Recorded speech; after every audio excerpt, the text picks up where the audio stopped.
the stories they tell. Let's talk about fairy tales. I'm going to share a story with you because I think it might help other people. When my daughters were in grade school and high school, we always had their friends over every weekend, every day, etc. And there came a point in time when I said to my daughter, I can't afford to feed an extra mouth because I just lost my job and I was making 50 a year. Now I'm unemployed, so I literally can't afford to feed a bunch of extra kids. So I had to, and I didn't. It's not that I didn't love these my daughter's friends. I just literally was. I had to apply for food stamps. That's how it was. And so their friends became my extra. They were like kids to me. And so I think they might have called me mom, or I don't remember. I have no idea. It was a long time ago. And so I knew all of their friends' moms and parents. We all talked because we all wanted to know what was going on with our kids. And normally they were at my house, and sometimes my daughters went over there. But my house was the house where I didn't bother them. My rules were no drugs, no drinking, no sex. Do not disrespect my neighbors. Respect my home.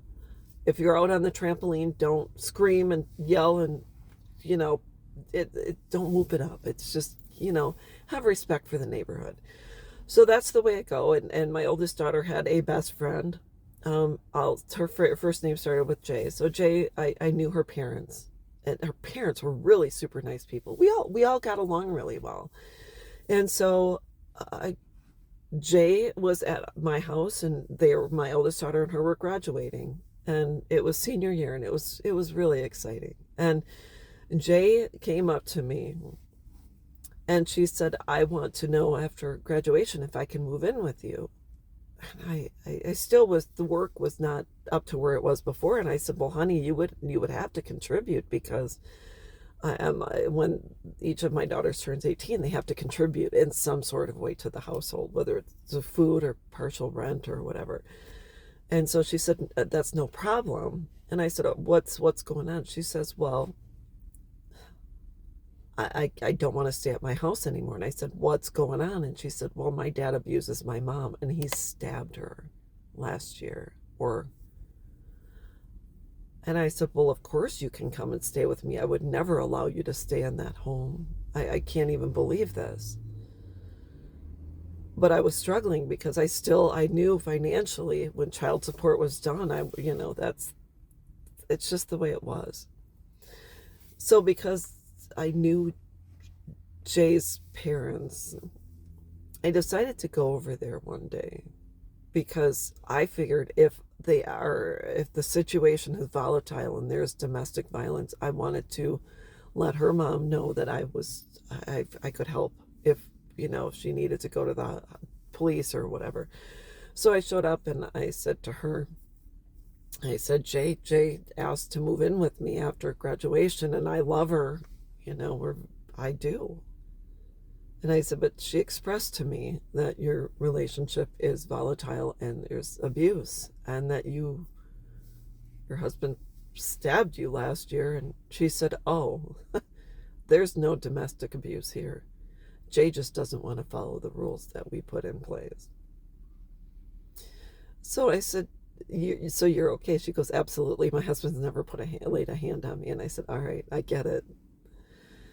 And so when it comes to our adult sons and daughters, they are telling tales to get others to support, believe,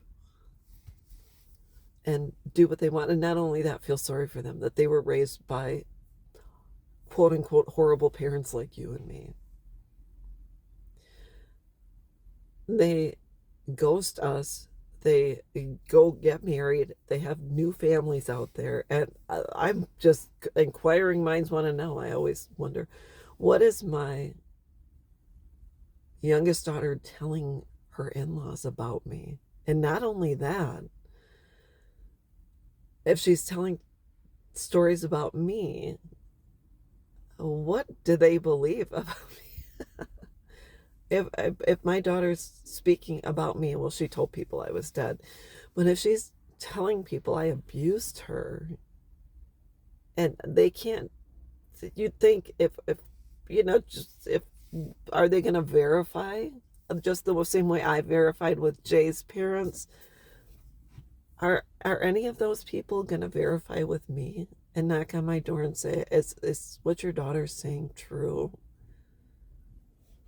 I would want to know. I mean, if my daughter married, she got married, she has 4 kids. Why hasn't her husband reached out and asked and said, well, I would really like to meet your mom. If she's a terrible person, gosh, I would like to tell her off. I wonder why no one has questioned or come forward or reached out. Are they afraid of getting cut off too? I don't know. It's possible. So anyways, that's all I want to know. The fairy tales, the the the lies, the web of lies. Is it that you're a black widow? Possibly. So anyways, that's all I've got for now. I am a mama bear. I have 8 babies at home. They're all birds. But I just wanted to share that because I thought it was poignant and I thought it would help someone else. So anyways, that's all I've got, and I'll be back.